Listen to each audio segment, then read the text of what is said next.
চাঁপাইনবাবগঞ্জে গোমস্তাপুর উপজেলার এনায়েতপুর নজরপুর সড়কে বিয়েবাড়ি থেকে ফেরার পথে অটোরিকশা যাত্রীদের গাছে বেঁধে ডাকাতির ঘটনায় ৭ জনকে গ্রেফতার করেছে পুলিশ। গ্রেফতারকৃতদের মধ্যে ৩ জন ডাকাতির সঙ্গে জড়িত থাকার কথা স্বীকার করে আদালতে স্বীকারোক্তিমূলক জবানবন্দি দিয়েছেন। এছাড়া ডাকাতি হওয়া একটি অটোরিকশা এবং একটি মোবাইল উদ্ধার করেছে পুলিশ। বৃহস্পতিবার দুপুরে জেলা পুলিশ সুপারের কার্যালয়ে এক সংবাদ সম্মেলনে এইসব তথ্য জানিয়েছেন পুলিশ সুপার মোহাম্মদ রেজাউল করিম। জেলা পুলিশের গোয়েন্দা শাখা, ডিবি পুলিশ ও গোমস্তাপুর থানা পুলিশের যৌথ অভিযানে গোমস্তাপুর উপজেলার বিভিন্ন এলাকা থেকে গত কয়েকদিনে তাদের গ্রেফতার করেছে।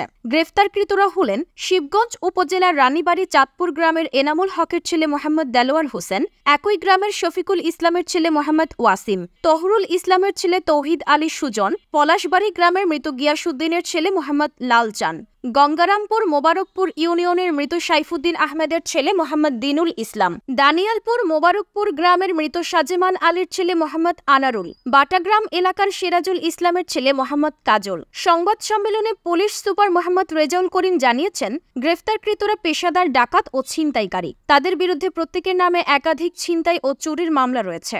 এমনকি একজন ডাকাত দলের সদস্য ঘটনার 2 দিন আগে জামিনে মুক্ত হয়ে এসে পুনরায় ডাকাতিতে অংশ নিয়েছেন। ছিনতাইয়ের শিকার ব্যক্তিরা সবাই একটি বিয়ে বাড়ি থেকে অটোরিকশায় ফেরার পথে এই ডাকাতের শিকার হয়েছেন। পুলিশ সুপার আরও জানিয়েছেন, গ্রেফতারদের বেশিরভাগই কিশোর। ডাকাতি হওয়া সড়কের নিরাপত্তা নিশ্চিত করতে পুলিশের টহল কার্যক্রম বৃদ্ধি করা হয়েছে। সেই সাথে যে কোনো এলাকায় চুরি, ছিনতাই ও ডাকাতির ঘটনা ঘটলে সঙ্গে সঙ্গে পুলিশকে অবহিত করতে জনসাধারণের প্রতি আহ্বান জানিয়ে জনসচেতনতা বৃদ্ধি করা হচ্ছে।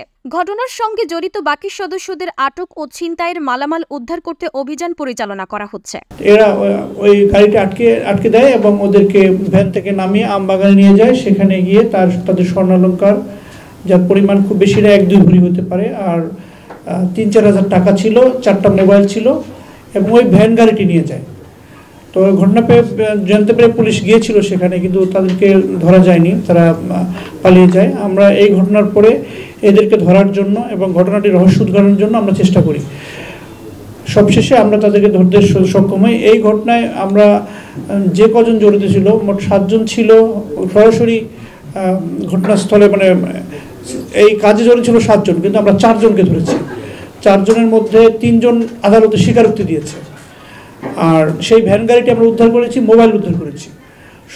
স্বর্ণের অলঙ্কারগুলো এখন উদ্ধার করা যায়নি, তবে আসামি যারা পলাতক আছে তাদের থেকে আমরা ধরতে পারলে সেগুলো উদ্ধার সম্ভব হবে। আর যারা এই ভ্যান এবং মোবাইল কেনাবেচার সাথে যারা জড়িত ছিল তাদেরকেও গ্রেপ্তার করা হয়েছে।